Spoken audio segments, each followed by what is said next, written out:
जोहार, जय मूलनिवासी. मी रवींद्राने, MN news Maharashtra. काल राष्ट्रसंत नामदेव महाराजांची पुण्यतिथी होती. आज राष्ट्रसंत जगद्गुरु तुकाराम महाराजांची जयंती. असा एक चांगला दिवस म्हणून एक चांगला मेळ निर्माण झालेला आहे आणि आपण दृष्टिकोनचे सदर सुरुवात केलेली आहे. या दृष्टिकोन सदरामध्ये आपण महाराष्ट्रातील सामाजिक, सांस्कृतिक, राजकीय क्षेत्रामधील गणमान्य व्यक्तींना बोलवतो, विचारवंतांना बोलवतो, त्यांच्याकडून आपण या सगळ्या गोष्टी जाणून घेतोय. तर ह्याच सदरामध्ये आपण एक महत्त्वपूर्ण महाराष्ट्रातील एक व्यक्ती, जे व्यक्तिमत्व समाजामध्ये प्रबोधन करतं, जे संतांचा विचार, वारकरी संप्रदायाचा विचार समाजामध्ये पेरण्याचं काम करतं, असे राष्ट्रीय प्रभारी, राष्ट्रीय साधू संत विचार मंचाचे माननीय दादा महाराज पनवेलकर आपल्या सोबत आहेत आणि दादा महाराज पनवेलकरांचा आम्ही MN न्यूज महाराष्ट्रातर्फे आपण स्वागत करतोय. आपल्या मनामध्ये बऱ्याचशे काही प्रश्न असतात की वारकरी संप्रदाय नेमका आहे काय, काय हा हिंदू धर्माचाच भाग आहे. मी लहान असताना मला देखील मनात अनेक प्रश्न होते आणि बहुजन समाजाच्या मनामध्ये अनेक संभ्रम आहेत, प्रश्न आहेत. तर त्या प्रश्नाची उकल करण्याकरता आपण दादा महाराजांना काही प्रश्न विचारणार आहोत, दादा महाराजांसोबत चर्चा करणार आहोत, हितगुज करणार आहोत आणि दादा महाराजांकडून आपण प्रबोधन करून घेणार आहोत. तर दादा महाराजांचं आपण स्वागत करतोय. दादा महाराज, माझा एक पहिला महत्वपूर्ण प्रश्न आहे. महाराष्ट्रामध्ये वारकरी संप्रदायाची निर्मिती झाली, तर ही निर्मिती जी आहे ही कोणी केली आणि त्याचे स्वरूप काय होते? सर्वप्रथम माझं सर्वांना जय विठ्ठल. आणि काल नामदेव महाराजांची पुण्यतिथी होती आणि आज संत शिरोमणी आणि जगद्गुरु तुकाराम महाराज यांची जयंती आहे. आणि हे औचित्य साधून आज वारकरी धर्म नेमका काय आहे, त्याचं स्वरूप काय आहे हे जाणून घेण्यासाठी मला इथे पाचारण केलं. तेव्हा मी सर्वांचा आभारी आहे, MN टीव्हीचा आभारी आहे. पहिलाच प्रश्न मला राणे सरांनी विचारलेला आहे की वारकरी धर्माची उत्पत्ती, वारकरी धर्माचा उगम याबद्दल आहे. इसवी सन 1270 मध्ये संत शिरोमणी नामदेवरायांचा जन्म झाला. त्यावेळी त्यांनी पाहिलं भोवताली की कमालीची अशी उच्च नीचता समाजामध्ये दरी पसरलेली आहे. नको ते कर्मकांड आपल्या समाजाच्या मागे लागलेले आहे. हे संत शिरोमणी नामदेवरायांना पाहवलं नाही. त्यांच्याच सोबतचे, त्यांच्याही अगोदर होऊन गेलेले संत कबीर महाराज, त्यांच्या बरोबरचे संत चोखामेळा महाराज, संत सावतामाळी, संत गोरोबा कुंभार, या सगळ्यांची तळमळ अशी होती की या आपल्या समाजाला या अनिष्ट कर्मकांडातून आपण बाहेर काढायला पाहिजे. म्हणून ते पंढरपूरला एकत्र आले. असे संत, अनेक जातीतले, अनेक धर्मातले संत एकत्र आले. जसं जगद्गुरु तुकोबांच्या एका चरणातून सांगायचं झालं तर या संत मंडळीने हाकच दिली होती, या रे लहान थोर, या ती भलती नारी नर, करावा विचार न लगे चिंता कोणासी. या संतांनी पाहिलं बुडते हे जन न देखावे डोळा, येतो हिताचा कळवळा, म्हणून या सगळे जण एकत्र जमले. संत एकांती बैसले, सर्व सिद्धांत शोधले. त्यांनी सगळे ग्रंथ पाहिले आणि सार काढिले निवडून ते हे हरीचे नाम. अशा या संत शिरोमणी नामदेवरायांनी 13व्या शतकाच्या उत्तरार्धात वारकरी धर्माचा पाया पंढरपूर इथे घातला. म्हणजे आजपासून जवळजवळ 700 वर्षापूर्वी पंढरपूर क्षेत्री आणि वारकरी धर्माची उभारणी झाली. त्याचं मुख्य कारण हे होतं की वैदिक धर्माने सर्वसामान्यांच्या मागे जे अनेक कर्मकांडे लावली होती आणि त्या कर्मकांडातून या सर्वसामान्यांच्या पैशाची धुळदाण होत होती. अशा प्रकारे हे पिचत पडलेले लोक हे संतांना पाहावलं नाही आणि म्हणून त्यांना कर्मकांडापासून बाजूला काढण्यासाठी संत शिरोमणी नामदेवरायांनी पंढरपूर येथे 13व्या शतकाच्या उत्तरार्धात वारकरी धर्माचा पाया घातला. दादा, वारकरी संप्रदायाचे तत्व कोणते? त्यांचा उद्देश काय होता? वैदिक कर्मकांडाला विरोध करणे, एकेश्वरवाद जपणे, भगवंत परमेश्वर एकच आहे हे जनतेला सांगणे, अनेक अनिष्ट चालीरीती रूढी रिवाज बंद करणे, धर्मातील ज्या काही पाखंडीपणाच्या गोष्टी आहेत त्या दूर करून स्वच्छतेचा सुंदर मार्ग या सर्व समाजाला दाखवणे ही वारकरी धर्माची उद्दिष्ट होती. वारकरी धर्मामध्ये जी असमानता होती, वर्ण व्यवस्था होती, वर्ण व्यवस्थेनुसार उच्च नीचता आली होती, कुणीही एकमेकांना समानतेचं मानत नव्हतं. ही समानता आणण्यासाठी म्हणून वारकरी धर्माचा उदय झालेला आहे. ही अतिशय साधी सोपी उद्दिष्ट वारकरी धर्माच्या डोळ्यासमोर होती. म्हणजे वैदिक धर्मामध्ये जाती व्यवस्था, वर्ण व्यवस्थेचा जास्त मोठ्या प्रमाणामध्ये बहुजन समाजाचं शोषण होत होतं, म्हणूनच वारकरी संप्रदायाची निर्मिती झाली असं म्हणायचं तुम्हाला? अगदी बरोबर. या शोषणाला कुठेतरी रोखलं पाहिजे. अनाठाई जो पैसा खेचला जातो आणि दरिद्री लोक आणखी दारिद्र्याच्या खाईत लोटले जातात, हे सगळं कुठेतरी कर्मकांड, त्याच्यातून काही होणं नव्हतं, काही साध्य होत नव्हतं. त्यातून जनतेची सुटका करावी म्हणूनच वारकरी धर्माची उभारणी झाली. दादा, तुम्ही बोलत असताना एक मुद्दा घेतलेला आहे की ईश्वराच्या नावानं एकत्र केलं, एकच ईश्वर आहे, परंतु वारकरी संप्रदायाचा जो ईश्वर आहे याची भूमिका काय आहे आणि संतांची याबद्दलची भूमिका काय आहे? वारकरी धर्म एकेश्वरवाद जपतो. संत शिरोमणी नामदेवराय म्हणतात की आमचं दैवत एकच आहे, आमचा विठ्ठल प्रचंड, असा त्यांचा एक प्रसिद्ध अभंग आहे. ते तर पुढे अतिशय जहालपणे म्हणतात की आमचा विठ्ठल प्रचंड, इतर देवांचे न पाहू तोंड. म्हणजे हिंदू धर्मामधले 33 कोटी देव वारकरी धर्माने नाकारलेले आहेत आणि फक्त विठ्ठलालाच महत्व दिलेलं आहे. एका विठ्ठला वाचून न करू अनेक भजन, असे संत शिरोमणी नामदेवराय म्हणतात. म्हणजे ईश्वर हा एकच आहे हे ठाम म्हणणं वारकरी संतांचं होतं. म्हणजे सगुण आणि निर्गुण याच्यामध्ये तुम्ही जो अंतर करताय, ईश्वर कसा आहे याच आपण जर लक्षपूर्वक अभ्यास केला, सगळे ग्रंथ पाहिले, सर्व वेद पाहिले, सर्व पुराणे पाहिले, 6 शास्त्र 18 पुराणे पाहिली, तरीही अजून ईश्वर कसा आहे कुणालाही मांडता आले नाही. अव्यक्त आहे तो. अव्यक्त म्हटल्यानंतर तो व्यक्तच करता येत नाही, परंतु एक दैवी शक्ती आणि ती जनतेला समजावी म्हणून संतांनी काही प्रयास केले. कसं बघा, अव्यक्त निराकार, तो व्यक्त करता येत नाही, तो निराकार आहे. अव्यक्त निराकार नाही ज्या आकार, आकारही नाही त्याला, जेथून चराचर हरीशी भजे. मग असा हा अव्यक्त असताना, तो निराकार असताना, मग भोळ्या भाबड्या जनतेला जरी एक देव, जगाचा कुणीतरी निर्माता आहे, जगाचं तंत्र चालत आहे, तो कुणीतरी चालवणार आहे, मग या साधू संतांनी तो निर्गुण निराकार तो सगुण साकार केला. माऊली म्हणते तुझं सगुण म्हणून ती निर्गुण रे, सगुण निर्गुण एक गोविंदू रे.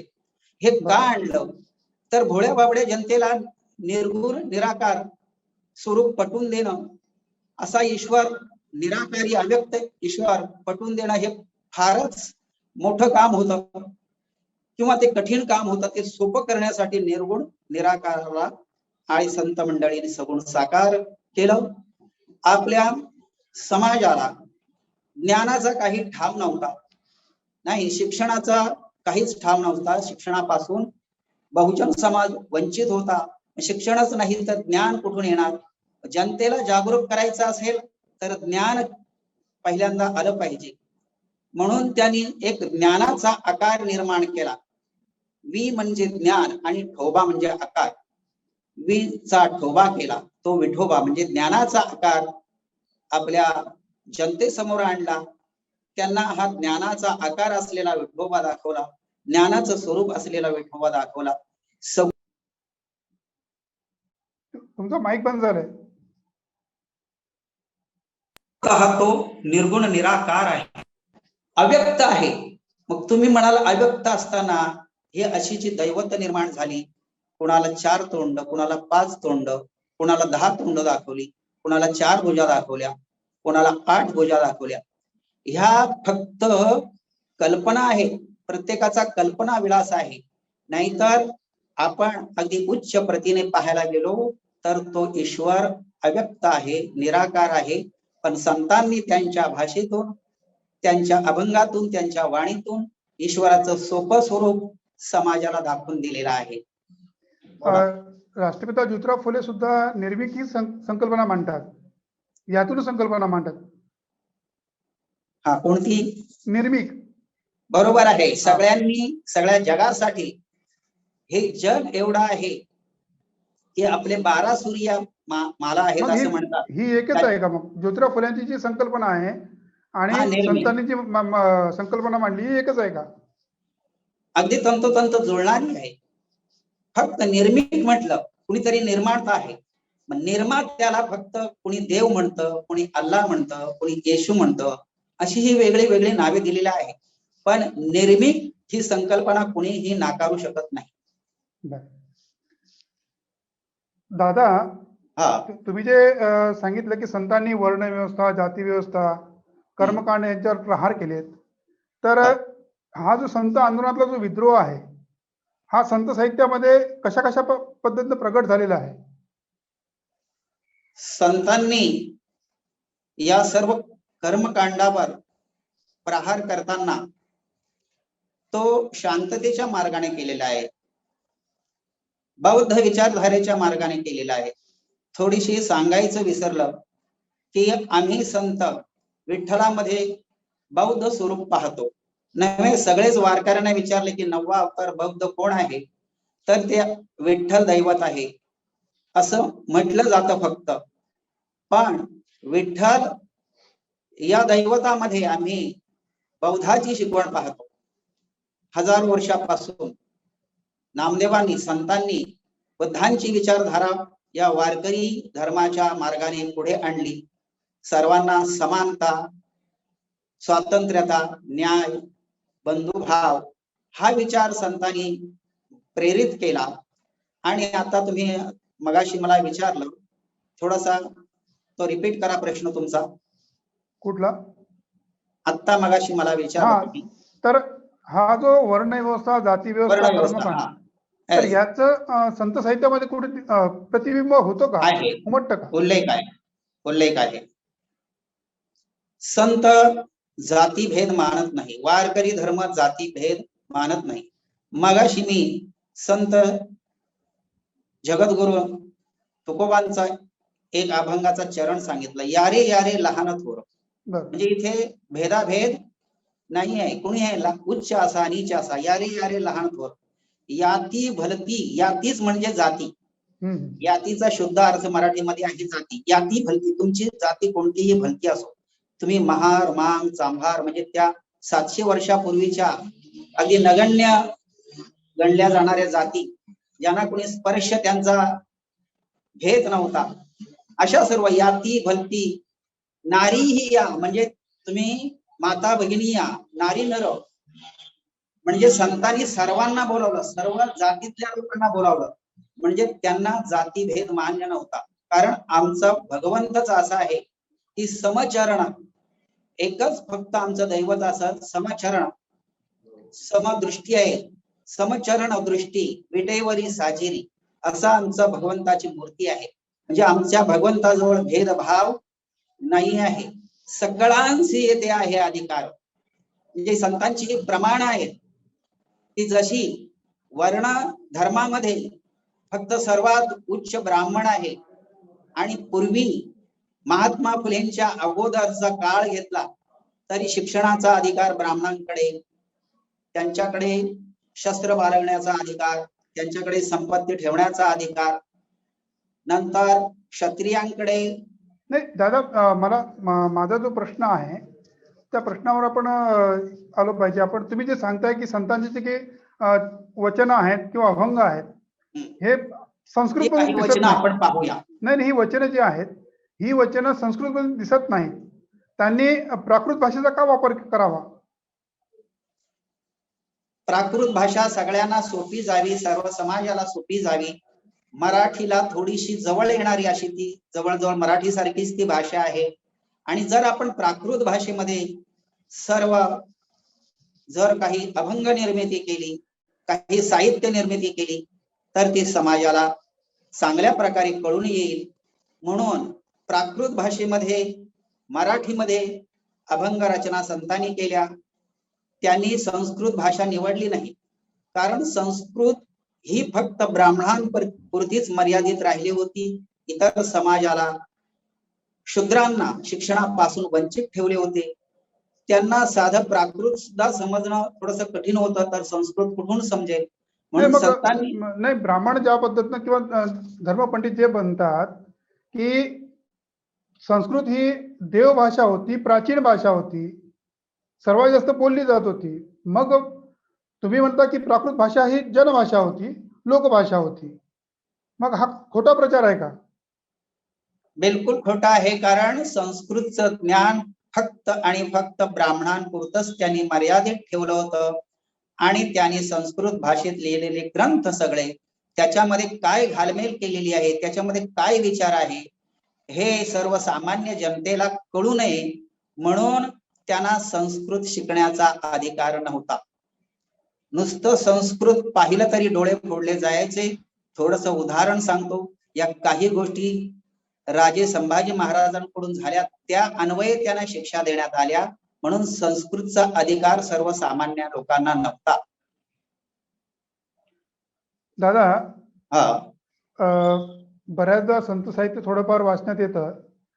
त्याच्यामध्ये संतांनी कधीच हिंदुत्व या शब्दाचा वापर केला नाही. का केला नाही? का त्यांना गरज वाटली नाही? ज्या पद्धतीने अतिशय मार्मिक प्रश्न आहे, अतिशय भावनिक प्रश्न आहे. सत्य पचवायला फार कठीण आहे, सत्य मांडणं सुद्धा फार कठीण आहे. हिंदू हा शब्द मराठी नाही, हिंदू हा शब्द संस्कृत नाही, हिंदू हा शब्द हिंदीमध्ये सुद्धा नाही. आता अलीकडच्या डिक्शनऱ्यांमध्ये त्यांनी हिंदूचा अर्थ काय सांगितला असेल, पण 10-15 वर्षापूर्वीच्या जर डिक्शनऱ्या काढून पाहिल्या तर तुम्हाला कुठल्याही भारतीय भाषेमध्ये हिंदू शब्द दिसणार नाही. आपल्या देशावर अनेक आक्रमण झाली आणि जेव्हा मोगल आले, मोगलांनी पुष्कळ शतक भारतावर राज्य केलं आणि त्यांच्या पर्शियन भाषेतून त्यांनी शब्द आणला. त्यांनी भारतीय लोक पाहिले, हजारो वर्षापासून भारताचे मूल निवासी लोक कुणाचे ना कुणाचे तरी गुलाम होऊन राहिलेले आहेत. म्हणून गुलाम सादृश्य शब्द पारशीमध्ये हिंदू त्यांनी इथे आणला. आणि हा शब्द कधीही आपल्याला अभिमानास्पद नाही. स्वतःला हिंदू म्हणून घेणं म्हणजे स्वतःला गुलाम म्हणून घेण्यासारखं आहे. संतांना ते माहिती होतं की आपल्याला गुलामीचं दूषण लावणार, आणि संत कधीही एका धर्माचं काम करत नाही. संतांचा धर्म मानवता धर्म असतो. संतांचं कार्य कोणत्याही एका प्रदेशासाठी नसतं, कोणत्याही एका राज्यासाठी नसतं, कोणत्याही एका देशासाठी नसतं. जगाच्या कल्याणास संतांच्या विभूती, देह कष्टविती परोपकारे. जगाचं कल्याण व्हावं, विश्वाचं कल्याण व्हावं, ही सर्वात उच्च भावना संतांच्या मनामध्ये असते. म्हणून अशी एक ओवी आहे की आता विश्वात्मके देवे, माऊली पसायदान म्हणताना कुठल्याही एका देशाच्या भागाच्या देवाचा उल्लेख करत नाही.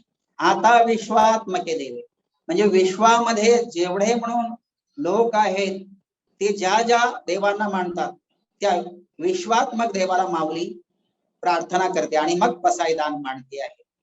किंवा माऊलीची एक सुंदर ओवी आहे, हे विश्वची माझे घर, ऐसी मती जयाची स्थिर, किंबहुना चराचर आपणची झाला.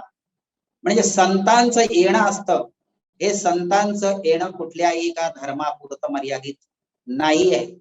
संतांना हिंदू धर्मामध्ये आलेली सगळी कर्मकांड बाजूला ठेवायची होती, म्हणूनही त्यांनी हिंदू धर्म नाव बाजूला ठेवलं, की हिंदूचा अर्थ गुलाम माहिती असावं त्यांना, म्हणूनही तो शब्द त्यांना माहिती ठेवला. आणि तिसरं कारण असं की त्यांना एका धर्मासाठी कार्य करायचंच नव्हतं. अनेक धर्मातून वारकरी झाले. एकमेव असा वारकरी धर्म आहे की अनेक धर्मातून आणि अनेक जातीतून त्याच्यामध्ये संत वारकरी विचारधारा पटल्यामुळे त्याने वारकरी धर्म अंगीकृत केला. आणि म्हणून त्याने एका धर्मासाठी कार्य केलं नाही हे सूचित करण्यासाठी त्यांनी कुठेही आपल्या अभंगातून, आपल्या सर्व साहित्यातून हिंदू किंवा हिंदुत्व हा शब्द आणला नाही. हिंदुत्व हे फार फसवा आहे. हिंदुत्व या तत्वज्ञानामुळे हिंदू लोकांचं शोषण केलं जातं आणि फक्त वैदिक विचाराच्या कर्मकांड करून आणि धनाची लूट करणाऱ्या तुटपुंजा लोकांचंच त्याच्यामध्ये पोट भरलं जातं. बाकी हिंदुत्व दुसरं काही नाहीये. दादा, तुम्ही माऊलींचं एक उदाहरण दिलेलं आहे. हा. माऊलींबद्दल संत ज्ञानेश्वरांसंदर्भात बोललं जातं. हा. तर संत ज्ञानेश्वर स्वतः ब्राह्मण जातीमध्ये जन्माला येत असूनही ब्राह्मणांनी त्याचा छळ केलेला आहे. हा. तर हा नेमका छेड का आहे त्यांचा? फक्त माऊलींचा छळ झाला नाही, नाही, सर्वांचा छेड झालेला आहे. सर्व संतांचा छळ झाला. त्याचं प्रमुख कारण एका वाक्यात सांगायचं तर संतांनी निद्रिस्त असलेला समाज, आपली डोकी कुणाच्या तरी ताब्यात दिलेली, बुद्धी न चालवणे, तर्क न करणे, असा जो समाज होता त्या समाजाला जागृत करण्याचं काम संत करत होते. त्या समाजाला सत्य विचारधारा देण्याचं काम संत करत होते. आणि जर काही जनता जागृत झाली तर आपले कर्मकांड चालणार नाही, आपलं महत्व टिकणार नाही. अशा लोकांना जे वाटलं त्या सर्व ब्राह्मणी व्यवस्थेच्या लोकांनी संतांचा त्यांच्या हयातीत छल केलेला आहे आणि त्यांचं जीवन असह्य करून टाकलेला आहे. हा सत्य इतिहास अजून आमच्या वारकऱ्यांना सुद्धा माहिती नाही किंवा ते चिकित्सा करत नाही की जिवंतपणे आमच्या संतांचा छळ कोणत्या कारणाने केला गेला. काय आमचे संत वाईट मार्गाने जात होते का? काय आमचे संत दिशाभूल करत होते का? की आमचे संत समाजाला योग्य मार्ग दाखवत नव्हते का? संत तर म्हणत होते की तुम्ही संतांच्या अनेक अभंगातून दाखले दिलेले आहेत की तुम्ही संतांनी दाखवलेला जो मार्ग आहे त्या मार्गाने चाला, येण्याचे पंथे चालू जाता असं म्हणतात. वारकरी संतांनी दाखवलेल्या मार्गाने गेला तर न पडे गुंता कुठे काही. पण ज्यांना समाज अजूनही अज्ञानी राहावा आणि त्या अज्ञानीपणाचा फायदा घेऊन आपलं काही आपण सांगितलं तरी त्यांना ते सत्य वाटावं, हे सगळं घडू नये आणि संतांचं प्रबोधन होऊ नये म्हणून संतांचे हाल केले गेले. प्रबोधित त्यांचं जे साहित्य होतं ते साहित्य, त्यांच्या अभंग गाथा बुडविल्या गेल्या, त्यांचं छळ केलं गेलं, त्यांना जीवे मारण्यात आलं. असे अनेक प्रसंग संतांच्या जीवनात आलेले आहेत. संतांनी हे जे महान कार्य केलेलं आहे आणि वारकरी संप्रदाय संपूर्ण महाराष्ट्रामध्ये फोफवला नाही. महाराष्ट्रातल्या सीमेच्या बाहेर कर्नाटक, आंध्र प्रदेश, मध्य प्रदेश ह्या राज्यातून देखील बऱ्याच प्रमाणामध्ये दिंड्या येतात. परंतु असं लक्षात येतं की रत्नागिरी जिल्ह्यामधून वारकरी संप्रदाय दिंडी का येत नाही? इतर जिल्ह्यांपेक्षा असे महाराष्ट्रात अनेक जिल्हे आहेत, फक्त रत्नागिरी नाही, की तिथे वारकरी धर्म हा फार मोजक्या प्रमाणात असा पोचलेला आहे. रत्नागिरीतून दिंड्या निघतात पण मोठ्या प्रमाणात अशी संयुक्त एक संघ दिंडी निघत नाही. तिथे जे आता वारकरी उदयाला आलेले आहेत ते वारकरी कोणाच्या तरी मोठ्या दिंडीतून वारीला जातात, पण पंढरपूरला येतात, ते रत्नागिरीतून येतात. मला प्रश्न पडलेला होता. आणि मला एक अजून एक सध्याच्या परिस्थितीमध्ये महाराष्ट्र सरकारने जे कोरोना काळामध्ये ज्या दिंडी बसेसने पोहोचवणार आहेत, प्रमुख ज्या दिंडी आहेत, तर हा महाराष्ट्र शासनाचा निर्णय योग्य वाटतो का तुम्हाला? अतिशय योग्य आहे. तो आपल्या जीवितासाठी आहे. तुम्ही अगोदर स्वतःला सुरक्षित ठेवा. तुम्ही स्वतःबरोबर इतरांनाही सुरक्षित ठेवा. अगदी त्यांना नको त्या मार्गाने नेऊन मृत्यूच्या सापळ्यात नेऊ नका. ही महामारी फार भयंकर झालेली आहे. आमच्या वारकऱ्यांना सुद्धा कळतं की मोठमोठे कीर्तनकार सुद्धा ह्या महामारीने आम्हाला गमवावे लागलेले आहेत. मग अशी आपण ती रिस्क का घ्यावी?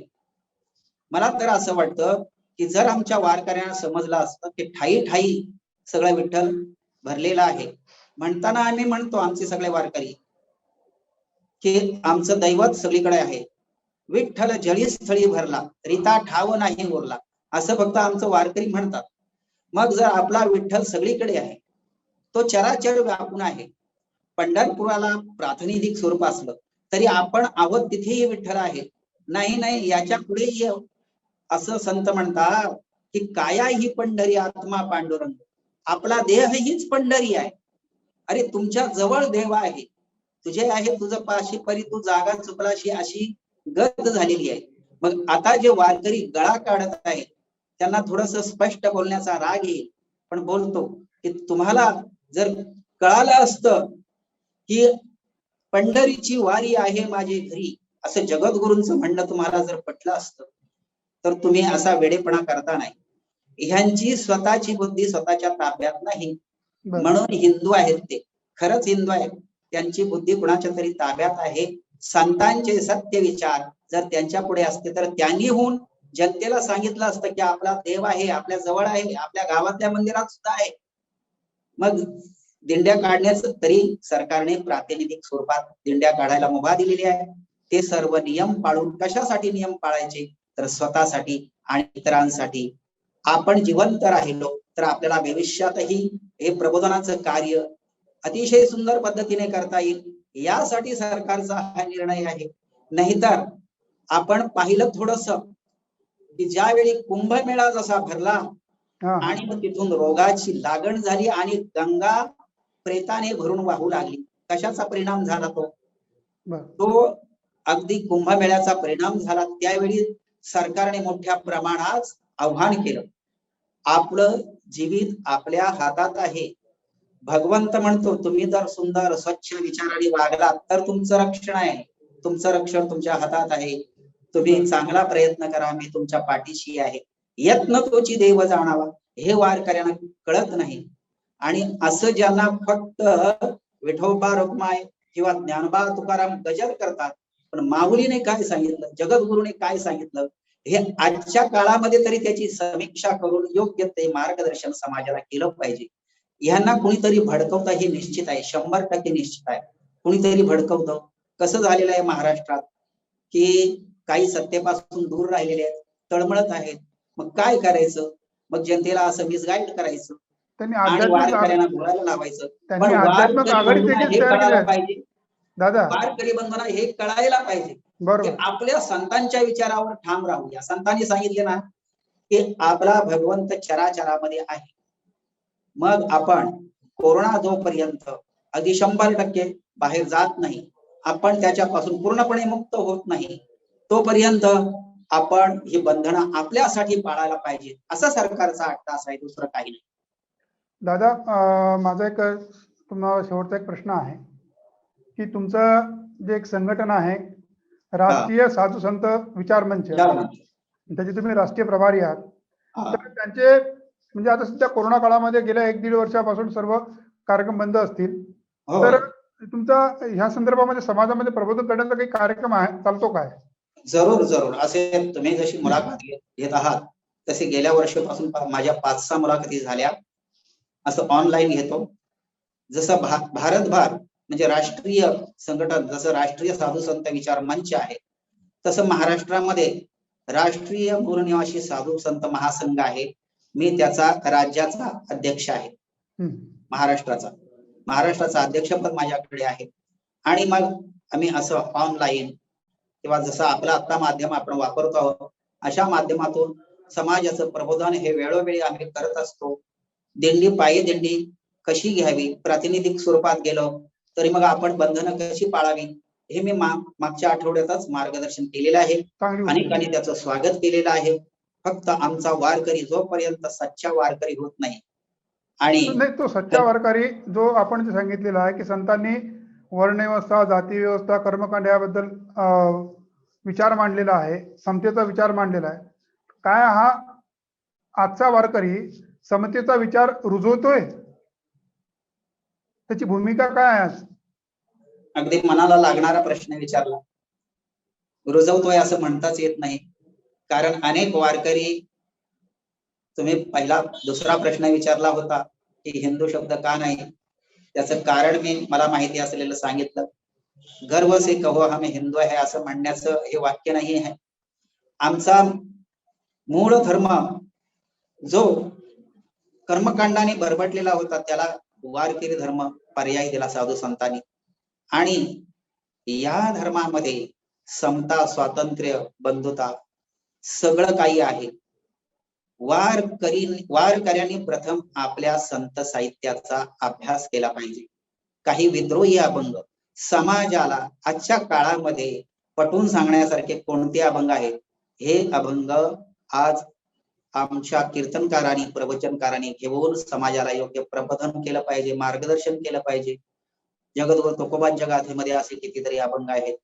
पण हे काही ठराविक पठडीतले कीर्तनकार, प्रवचनकार यांना जेव्हा कीर्तनकार, प्रवचनकार त्यांना प्रशिक्षण दिलं जातं तेव्हा खेदाने सांगावं लागतं की त्यांना त्यांच्या पुढे काही नियम ठेवले जातात, त्यांना बंधने सांगतात की तुम्ही याच अभंगांवर कीर्तन करायची, तुम्ही याच विषयावर बोलायचं, तुम्ही बाकीच्या विषयावर बोलायचं नाही.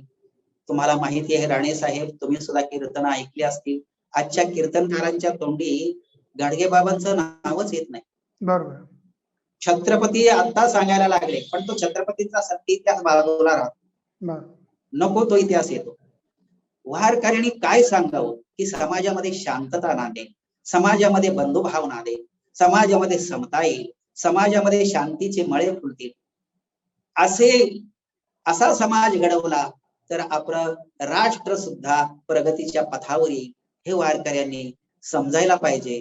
धार्मिक तेढ निर्माण करून, जाती जातीमध्ये तेढ निर्माण करून तुम्ही अधर्माचं काम करत आहात. तुम्हाला धर्म समजलेला नाहीये असं माझं रास्त म्हणणं आहे. मग त्यातून कोणाला राग आला तरी चालेल, तो का म्हणे सत्य सांगू एवो तर रागे येतील ते, असं आमचं म्हणणं आहे.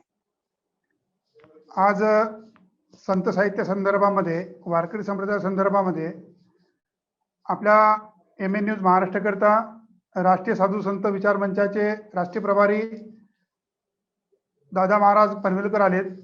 त्यांनी आपल्याला बऱ्याचशा गोष्टी ज्या आहेत त्या समजून सांगितल्या. वारकरी संप्रदाय संदर्भामध्ये बहुजन समाजामध्ये जो संभ्रम होता तो संभ्रम उकलून दाखवलेला आहे आणि त्यांनी संतांच्या अभंगांचे दाखले सुद्धा दिलेत. तर खरोखरच हा एक चांगला योग होता.